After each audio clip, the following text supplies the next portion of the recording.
welcome back to Telltale. I'm Emily. I'm very I was waiting for you to finish drinking your water so you didn't have to, I know, choke on I it. forgot about that. No, you're okay. And today we are going to be talking on the next Edgar Allan Poe story that we have, which is very different, I think, from a lot of his other work. It is, and it's, if I recall correctly, this is number 65 in Poe's bibliography.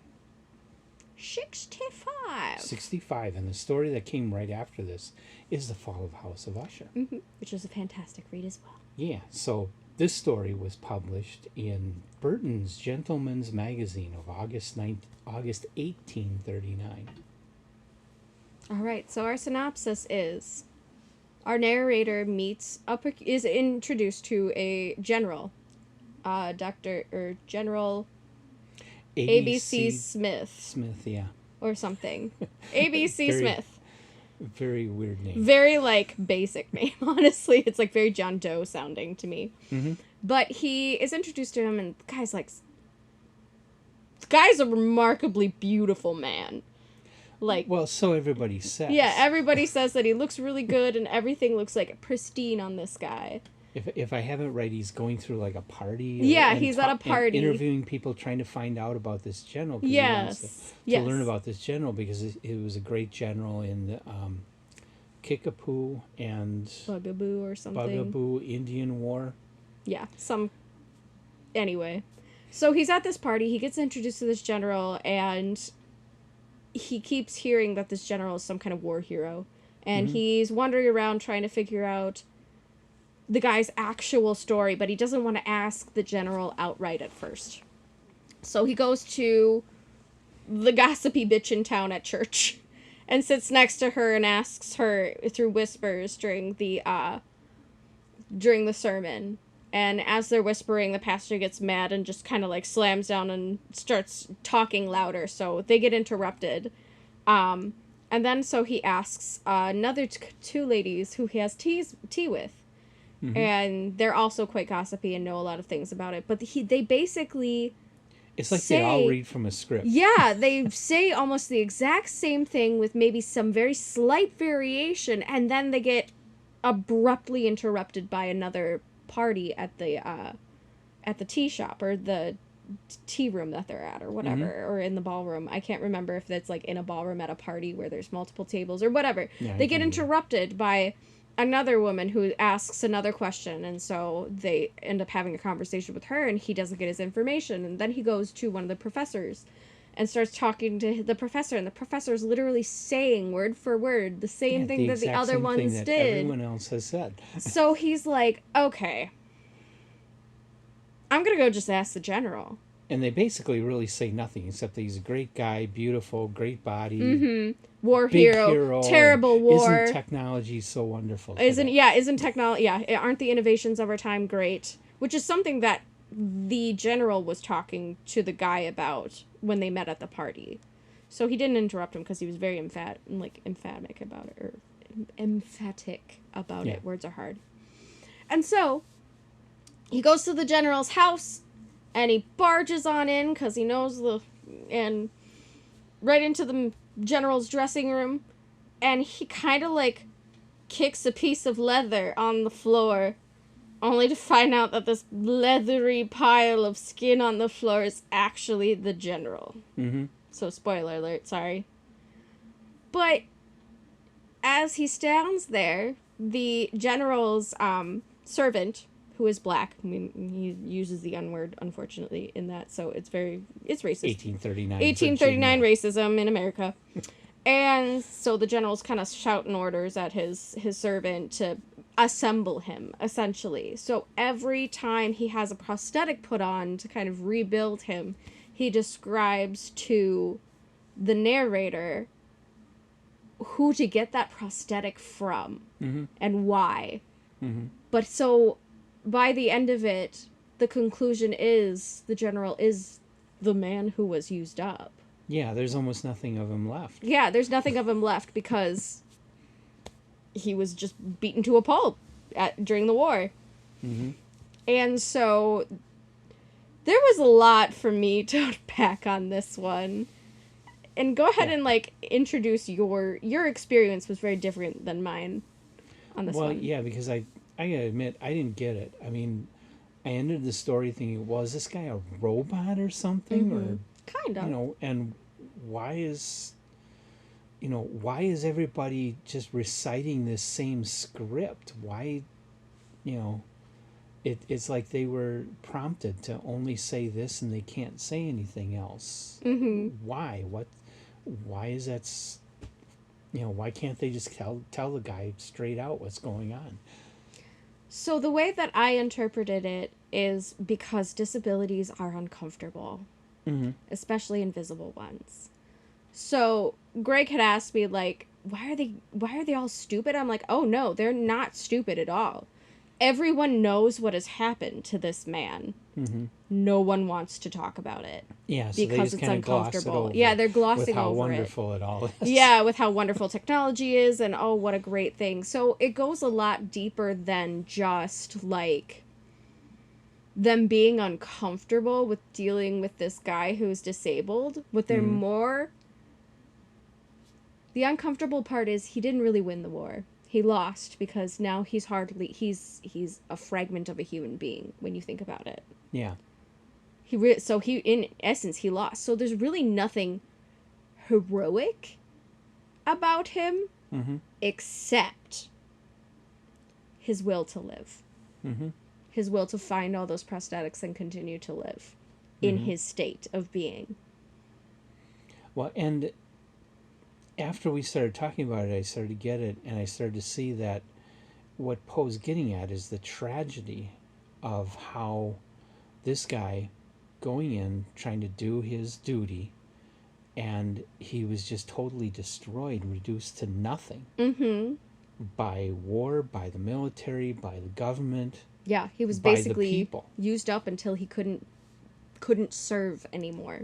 And, people were honoring the memory of him, but only after they've completely used everything they could about him. Yes. And so a lot of the only heroic thing that's left of him really is that he has chosen to continue to live instead of put himself out of his misery or, just give up the will to live altogether. Mm-hmm. And from a more modern lens, I could relate to this a little because I am a person who has I'm a type 1 diabetic. I have an invisible illness. And culture is very good at being very uncomfortable when you mention anything that is different. If you're disabled in any manner, and yes, diabetes is actually on the list of disabilities that you can actually get medical disability assistance from the government for. Mm-hmm. So it is a disability. But the second you start talking to people and they think, oh, you look healthy and happy and all this stuff, and you tell them that you have a chronic illness, their attitude is very quick to change. Mm-hmm. It either changes to, most commonly it's pity. Mm-hmm. Like, oh, that's gotta be so hard. Or, oh, wow. And especially when you tell them, like, I was diagnosed when I was 9. Oh, you were only a child. I'm like, yeah. No one's immune to having things happen to them. Mm-hmm. So people's attitudes change very quickly the second they realize that you're not as able-bodied as you appear. Yeah. Or that something is different about you, or you have a health condition. And, like, it's a little more obvious, but people still treat you differently when you're disabled and it's obvious. Mm-hmm. And there is that essence of pity there, Mm-hmm. which, honestly, we're all over it. Anybody who's disabled is like, we're over it. We're over it. We're over Yeah. you feeling guilty or pity on us for our, yes, things are hard. Can you just treat us like people? Yeah.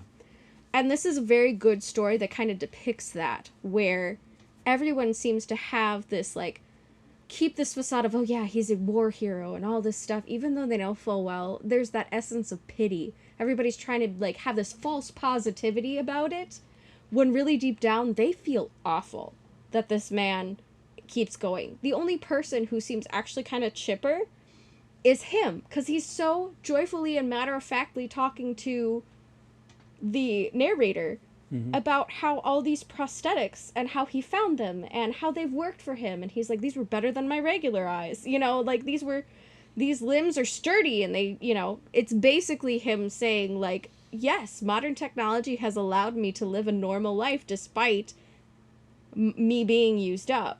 But Yeah. people don't see him like that. They're talking about him like that, but they see him as the pile of leather on the floor. Mm-hmm. The man who was used up. Mm-hmm. Which is a great summary, I think, of how people feel about disabilities and chronic illness, invisible or otherwise, in our culture now. But it also connects to the experience of our real world words. It's okay.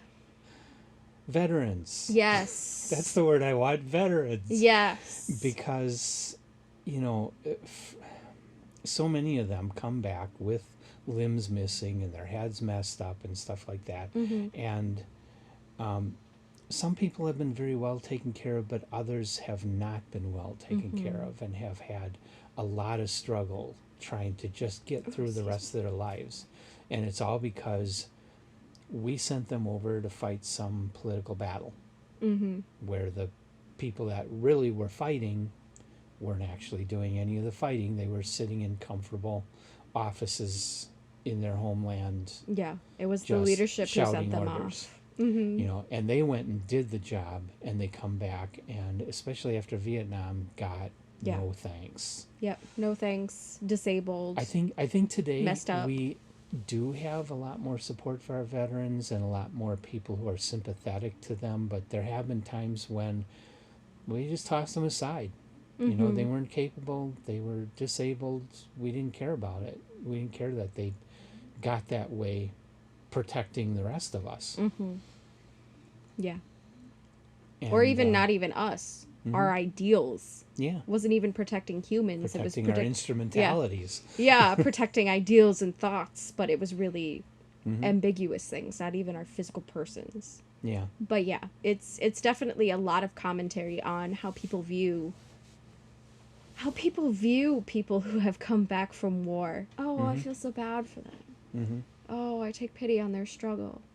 And Poe, having been in, I believe, the Marines, he would have seen this from the perspective of 1839 when somebody getting wounded in war, it was a death sentence. There wasn't medical technology to help them. No. And anybody who did get help was often extremely disfigured. Yeah. And But their you- quality of life considerably diminished. But you hear about guys that got their legs blown off in the Civil War. They'd go into the hospital and, you know, they'd cut off what was all mangled and try to stitch them up, but they didn't have any kind of antibiotics. So these guys only lived a few months after that in great deal of pain with infection raging through their bodies. Yeah. It was an extremely... It was a death sentence Yeah. to be losing limbs in war. And that's why I think Poe making this point about this guy where he's pretty much lost everything he's got and there's almost nothing left. That to the 1839 reader would be that much more dramatic. Yes. Another element that I took to as well, which may not have been the author's intent, been Poe's intention, but I definitely was looking at this, of course, through a modern lens, was the fact that not only was this man who was used up, the general who fought this battle against Indians, essentially, or Native Americans, or whatever. They were calling them Indians in the story. So he was fighting this battle against basically people of color.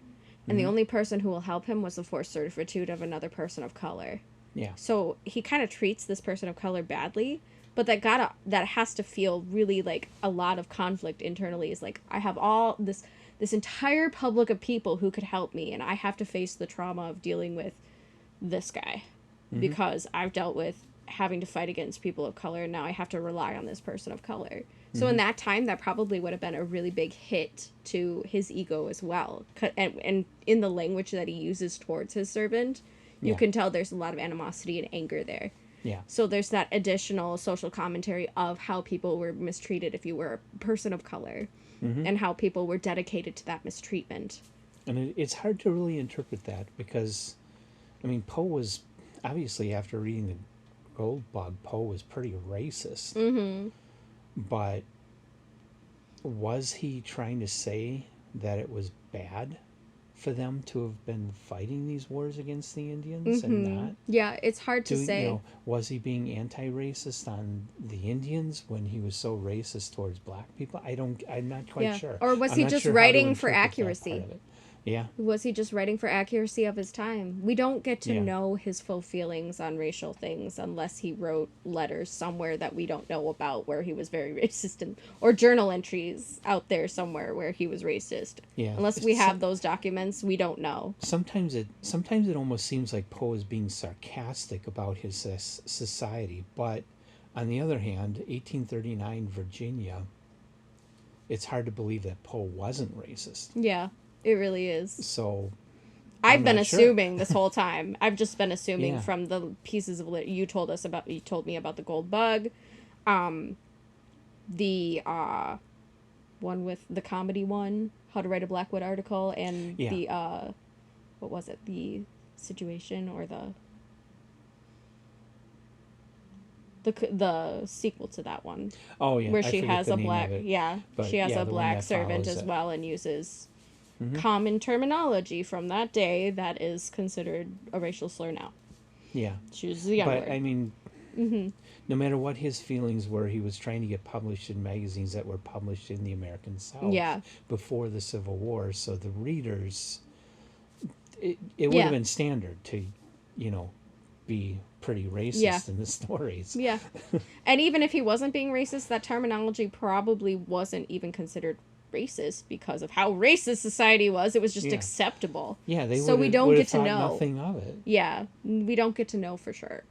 But there's definitely a lot to unpack in this story. And for a dark comedy, again, it's written like a comedy. Yeah, it is. Yeah, so for a dark comedy, it really does have some very serious subject matter, especially even if you look through a lens from then and a lens from now. Very interesting social commentaries about today's society and how it hasn't really changed a ton in the last 100 years. Yeah. Interesting. But all of Poe's stories do get pretty deep, but they can be read on a superficial level. Yes. Where you just, telltale heart, the guy is imagining the heart beating under the floors. Not that hard to understand, but Poe always put a lot deeper context, but most of his stories you can read either superficially or you can dig deeper. But this one, because I read it kind of superficially, I got to the end and I went, what? Yeah, I don't get it. You can't read this one superficially. Yeah. It is deep. It is. And it's, for that reason, it's not like any others that we've read so far. Yeah. It's very different and very brilliant. Yeah, and very there's a lot. Yeah, disturbing. it is very disturbing. And ultimately, it's a horror story. What this guy a dark is comedy. left. Yeah, he's left to basically be a pile of Realistically, a bag of organs. Realistically, he couldn't be alive like that. No. Especially not in the 1800s. No, He would have died a long time before absolutely, absolutely. So there is kind of a horror element that this guy is still alive. Yeah, and hasn't put himself out of Thing his that misery wouldn't left. die. Yeah, yes. And that's kind of it. It's interesting how you say the thing that wouldn't die, because that's probably exactly how they perceived him. Well, yeah, there's nothing. You aren't left even a of him. person. You aren't even The person pile now. on the floor. Yeah, you're a pile of meat and organs Till on he the puts his floor with a prosthetics brain. on. Yeah. And so I think it's very telling. It's very Mm-hmm. telling, and I feel like culture really hasn't changed much in No, the not a regards to lot. how we deal with disabilities or people who come back from wartime with disabilities. Mm-hmm. And We do. so interesting. Like I say, I think things have been getting better, but for a long time we have kicked our veterans aside and said, well, you're just not capable anymore. Too bad. Yeah, and a lot of it too, I think, is because it's programs that were set up by family members of veterans. It's not the government itself who's been taking care of veterans to the No, best. it's Harley owners. Yeah, it's basically a public that respects veterans are the ones who are actually helping veterans have care in our modern day age, and that's the only reason that things have improved. The government itself has not done a lot to help No. their veterans when they come back. They no longer own your body when you're disabled. They no longer own your body when you're discharged. Although there was a time, and my dad takes advantage of this a lot, when anybody who served, whether they went over and fought in the battles or just were serving here in the States, they got great benefits from the VA. Great insurance, great health care, just everything. They were well taken care of, because my dad is still going because of his VA benefits. He would That's never good. have been able to afford all the health care that he's gotten out of the benefits that he got during the Korean War. Do you feel like the services he uses are well equipped? Oh yeah. Okay, good. Because I've met some people too who go to VA services, and they're like, they are not equipped to deal with stuff. So I think there's two sides of a lot of coins, and I think, again, it's dependent on the type of disability or issue that you're dealing with. Like, if you're dealing with certain health things that they just don't have access to, they'll send you to whoever you need to be to, but it might be out of your pocket to do it. Well, he's always had to go to the VA hospital in Milwaukee, but and I've gone down there with him. It's a great facility. That's which great. Is giving great care. Yeah, that's great. But his benefits also allow him, if necessary, to go to like the local Aurora hospital and That's really good. get care there, and he's gotten everything he's needed. He's been taken care of. That's very good, and I am glad he's had that experience, because that has not been the experience of many there are people other, I know. especially more recent veterans, who haven't had the advantage of that level of benefits from the VA. Yeah. It's weird. It's weird. Yeah. I don't get it. I don't get the logic behind it, but Well, I don't get how we could take care of our people so well in the 1950s, 60s, and 70s, and now people can't afford, they have $5,000 deductibles on their health care. capitalism. Yeah, somebody's stealing all that money Yeah. somewhere. We used to be able to get it to take care of ourselves, and now we're not. Yeah. It is an unfortunate side effect of a greedy culture. Mm-hmm. But yeah, definitely a lot to unpack in a very short story. Yeah, and I think it's one of those great examples where a short story can be more powerful and deeper than a whole novel can be. And put it up against any of your latest fantasy mega series, and there's just so much more in this story to talk about than you'll get out of any of those. Yeah, definitely. So I want to put this as a top tale. Yes. Okay, Definitely. good. When I finished it, I was thinking, because I just didn't get it. Yeah. And I want to say, this is a great example of the power of buddy reading. That a lot of times you read something, and even if you kind of get it, you're only seeing it through your perspective. But if you have somebody reading it with you, and when you're done, the two of you talk about it, all of a sudden all kinds of new things come out. And so reading can be a solitary thing, but it probably shouldn't be, because reading can be so much more fulfilling. Good word. You get so much more out of it when you do read with somebody else at a book club, or just with a friend, or buddy online or whatever. And it's okay if you get it does. nothing out of a book, as long Yeah. as you try. Yeah. Yeah. But if you do finish something and it isn't quite clicking in for you, talking to somebody that has read it with you, all of a sudden it's going to become clear, and you're going to get a lot more out of it. So much more fulfilling to read something like this when you have somebody to bounce your ideas off of at the end. And So buddy reads and book clubs. yes. And that's why we do this. To make sure we get all the perspectives we absolutely can, because hearing all the stories is part of coming to a better understanding, I think, of not only the people that you're choosing to associate with, but comes to a better understanding of a society as a whole. Every perspective has something to learn from, Yeah. even if it's to learn that it's a bad perspective. And I notice that just in the ones we read together versus the ones I read by myself and do videos on.